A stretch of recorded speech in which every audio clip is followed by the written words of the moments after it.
আসসালামু আলাইকুম। আজ আমি আপনাদের একটি ছোট কিন্তু হৃদয়স্পর্শী গল্প শোনাতে যাচ্ছি। গল্পটি একজন মা আর তার সন্তানের ভালোবাসা নিয়ে।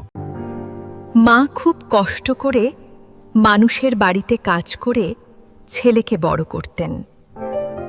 নিজে না খেয়ে ছেলেকে খাওয়াতেন। নিজে পুরনো কাপড়ে ছেলের জন্য নতুন জামা কিনতেন।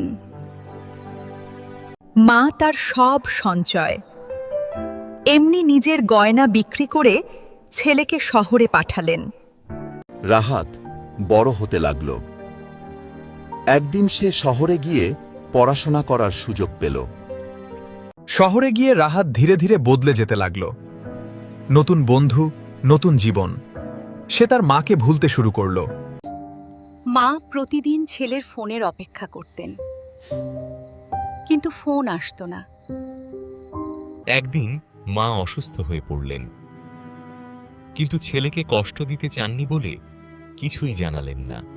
অনেক দিন পর হঠাৎ একদিন রাহাত গ্রামের বাড়িতে ফিরল, কিন্তু তখন অনেক দেরি হয়ে গেছে। মা আর এই দুনিয়াতে নেই। বাবা রাহাত, আমি জানি তুমি অনেক ব্যস্ত, তাই তোমাকে বিরক্ত করিনি।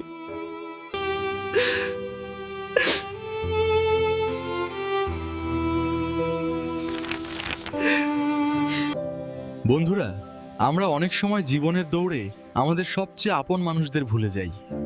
আজ থেকেই সিদ্ধান্ত নিন, কারণ সময় চলে গেলে আর ফিরে আসে না। আল্লাহ আমাদের সবাইকে মা বাবার খেদমত করার তৌফিক দান করুন। আমিন।